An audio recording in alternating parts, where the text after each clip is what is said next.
Well, good morning. Happy Friday, all empathic, sensitive souls. It's Denise here.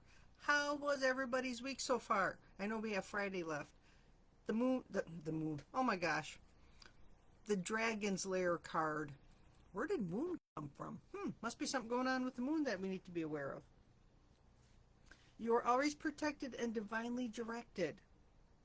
How has the week gone? Have you been setting your boundaries and holding them?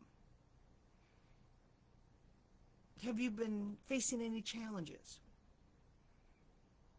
I've had quite a few challenges at work this week, and it has been kind of topsy turvy. But I have discovered the more that I'm on this healing path, this journey, that I don't react the same way. I'll have an intense reaction and then it subsides and goes away. Whereas before I'd have that intense reaction and I would hold it and hold it and hold it and hold it and hold it and hold it and hold and complain about it and commiserate about it and yak about it and try to figure it out. And it would be months and months over one little thing that happened. And now it happens, and half the time by the next day, I'm like, what was I upset about yesterday? Gosh, I can't remember. Because it's not important anymore. It doesn't hit me, and I don't have to hold it anymore. And I find that absolutely fascinating, and I'm so excited that I don't I don't go down that path anymore. And sometimes, especially at work, we like to commiserate with our coworkers over another person being snarky or not very nice. And oh my gosh, can you believe that? So, you engage in some of that drama, but it isn't something that I take deep into myself and think on it and gnaw on it and chew over it and digest it and spit it out and do it again. No, it's we gossip about it. We talk about more. It's like, can you believe that? Oh my gosh, did you hear? Oh my gosh, type of thing. And a lot of it is because it's very quiet and very slow at work for us right now.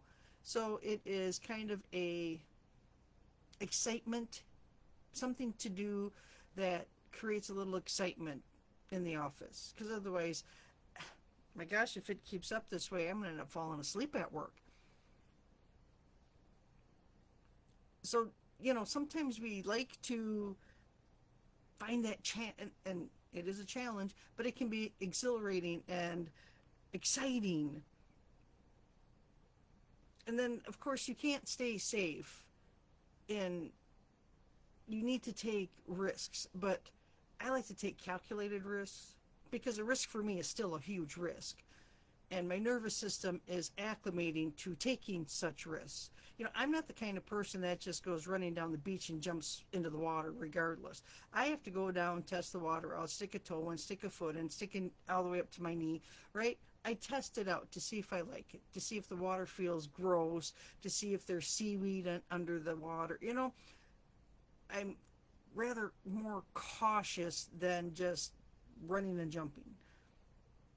And I don't know at what point that changed. Because as a kid, we go running and jumping. But I've never really liked water, so maybe that's a bad analogy.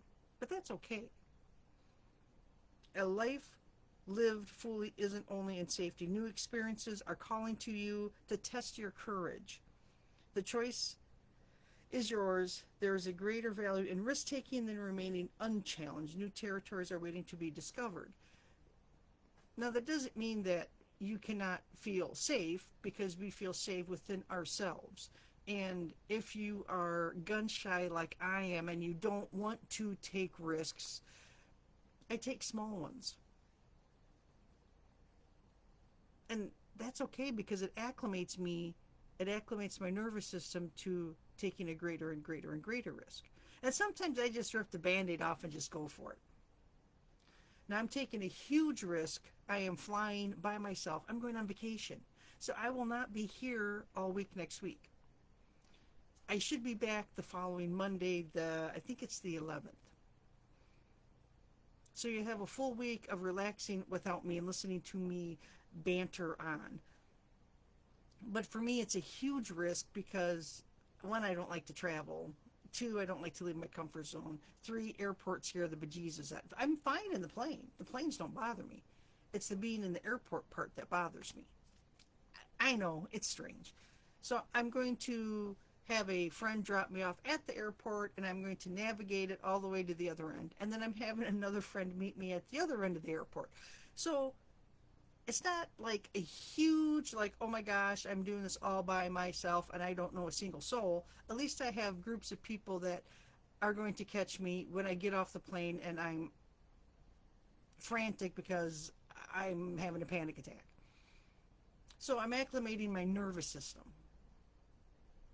And that's okay. Later on this fall, my niece and I are going to drive to a cranberry festival, and I am going to room with probably 20 other ladies that I have met. Some of them, some are acquaintances. I used to do a workout in the pool at a local hotel, and all these ladies would be there. So it's just a group of people that loosely know each other, and we're going to spend a weekend together at a cranberry festival. And that is so out of my comfort zone.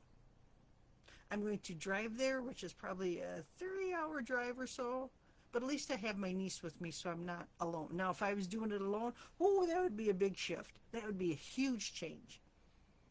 But I asked her if she wanted to go because it's her birthday weekend. And why not? I figured she'd enjoy the craziness of all of us having fun and giggling and laughing and shopping and walking and finding cool food to eat. So I get a little bit out of my comfort zone. The more that I heal, I find I'm not as hyper vigilant, hyper anxiety driven, ridden, whatever, by doing the new experience. And it also helps that I work on my inner emotions around being lost, being scared, new experiences, because it's, my family's not a great, we've never traveled. So for me, it's a huge new thing. And of course, you revert back to your comfort zone, which is your family is around you and they're keeping you safe and protected. But where's the adventure in that? So now that I'm healing myself, I'm going to adventure. I'm going to go check things out. I'm going to go see a new city that I've never been to. Check it out. Check out the sites. Look at the history. I'm very excited. We shall see how it goes. I am going to get out of my dragon's lair and go explore. I'm going to be like the dragon flying on the top. I'm always protected and divinely directed, and I keep telling myself that. And once I start to believe it, my nervous system starts to calm down. I do a lot of deep breathing. Don't get me wrong. I still have many panic attacks, and that's okay. And sometimes it's excitement, but I take it as anxiety. So then I have to stop and think, am I having a panic? Am I anxious? Or am I just really excited? And this is so cool. So I hope that you have a great weekend, that next week flows fabulous for you. I will not have an opportunity to hop on at all because I'm with other people, and it's going to be just nonstop fun. And I'm going for laughter and goofiness and just having a great time. I hope that you all have a great week, and I will check back in on Monday the 11th. If you need anything, drop a message. I will be scrolling through Facebook because I always doom scroll through Facebook. So if you need something, drop me a comment, send me an email, let me know. As an intuitive emotional healer, I love to help people. And I help myself. I'm going to help my friends that I'm going to be with. We're going to have a great time, and we're all going to do a lot of healing together. So we shall see how it goes. I will report back in on the 11th, and we'll continue on. I hope that you have a fabulous time. I'll talk to you later. Bye for now, everyone.